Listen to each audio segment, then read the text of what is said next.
Alright, so new video for you guys.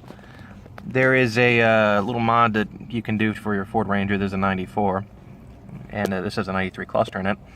But swapping over a cluster with a tachometer is just a direct drop-in swap kind of deal.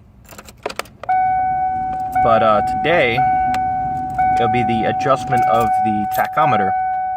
So what you need to do is remove everything first, and then all you have to do is pop out the tachometer itself. You can just pull on it, and there's two adjustments here. Hold on. Okay, so once you pop off your tachometer, there's two adjustments here. There's one, which is the white one, I believe, for sensitivity, and the yellow one, which is for the signal.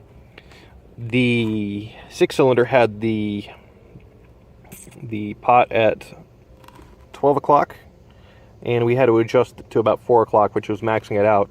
The sensitivity you're going to have to kind of play with, but you can easily do that on the fly, because you can just pop it off and pop it back in, like so.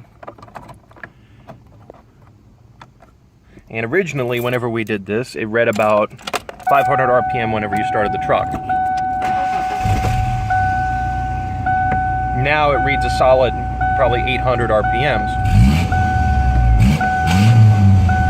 And the Tach is a lot more responsive, of course, because it's now adjusted properly.